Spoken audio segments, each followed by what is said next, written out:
at Kent Caverns, which is where our hike begins. To do one of the hikes suggested on the English Riviera website. It's called the Anstey's Cove Circular Hike.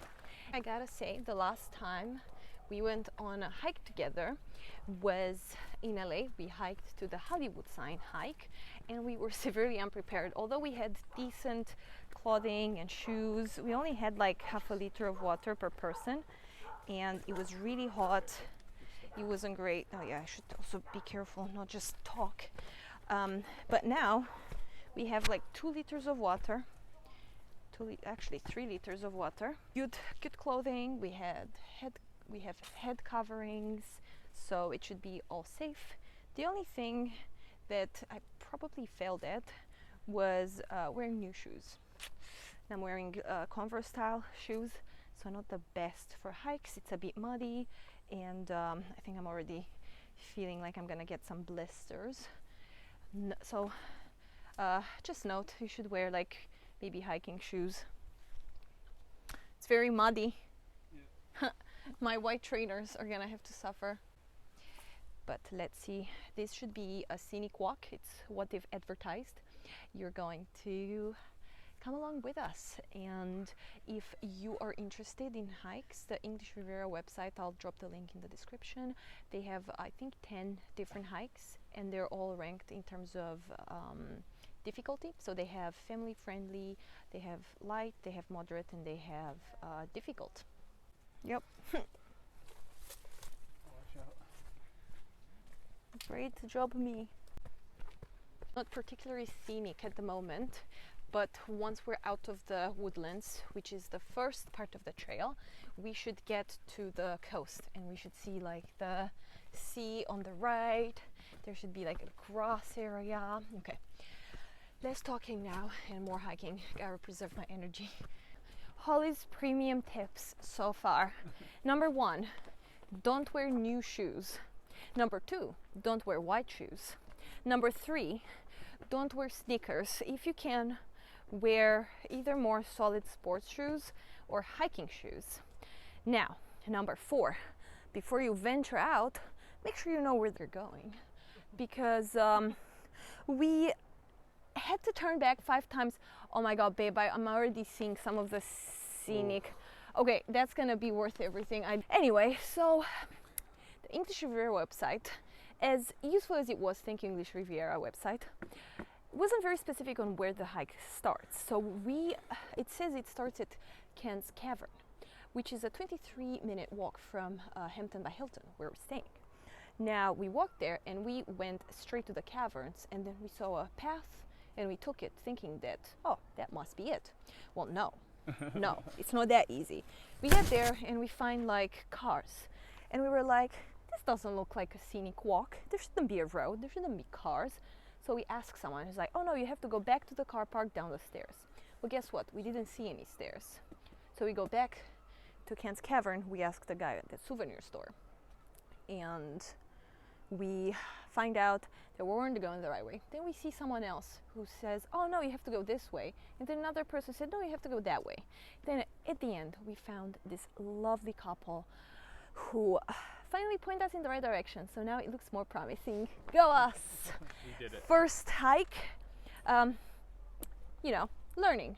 It is gonna make for a fun adventure. I think we're much better for going to the pub or during food, but maybe we can go and get into like nature stuff.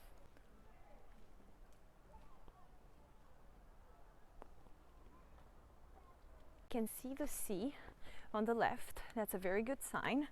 And also at Kent Cavern, they give us this map, which might be useful. So if you're thinking to do the Anstey's Cove Circular, which is the hike we're doing, and that starts at Kent Caverns, I recommend asking for a map and then asking locals to point you in the right direction. But if you follow the instructions I provided, you should be fine, at least better than we were.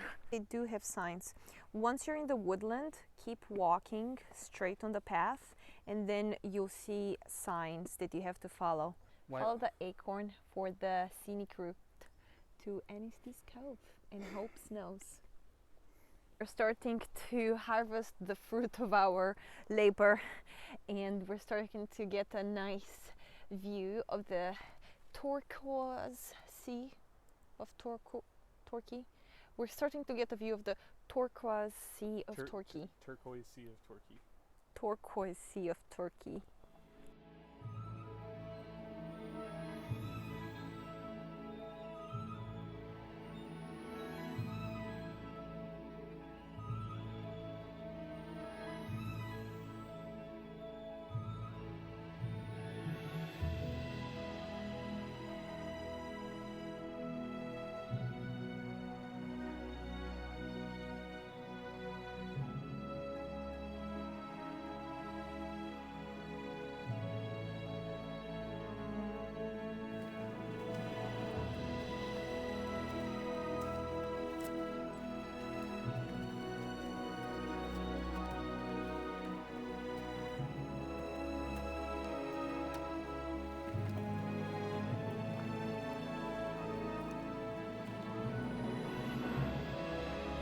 Beauty. We're following this trail. We found out that this hike is 2.5 hours long. Confident in our ability to finish it even with my blisters. All this nature, and like someone has to ruin it with loud music.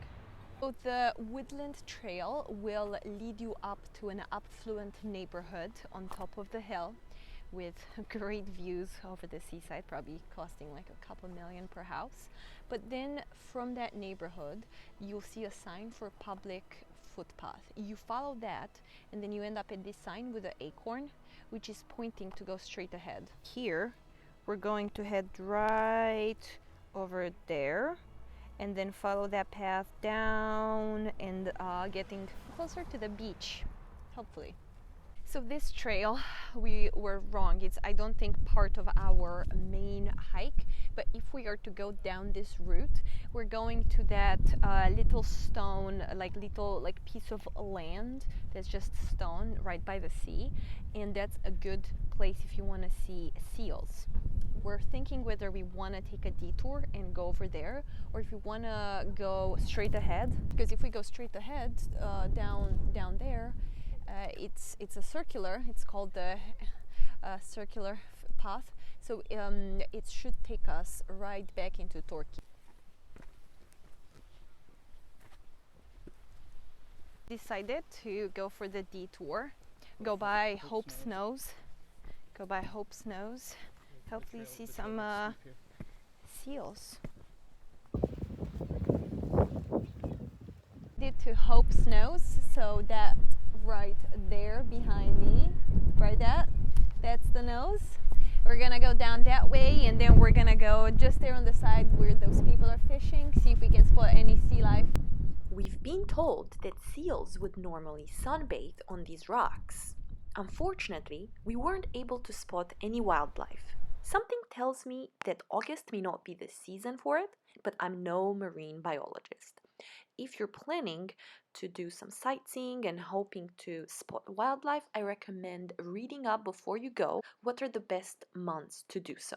Before we hike back up, I would like to show you that the terrain to get down to Hope's Nose isn't the friendliest for all hikers. So the land is a bit rough, a bit steep, and going down may be tricky, and then you also have to consider having enough energy to go back up. So I don't recommend doing it unless you have water, appropriate shoes, and you think that you have the endurance to go down and back up. We're going to continue the trip to Torquay with low energy. Luckily we had some snacks, which is something I highly recommend you do as well. We've seen a lot of signs for the Daddy Hole, which sounds very suspicious and don't really know what it is, but we're definitely gonna look for it. Could that be the Daddy Hole? What do you think lives there? Comment below. Nothing good. Nothing good. But hey, we have a stick for protection, don't we? Don't let that go.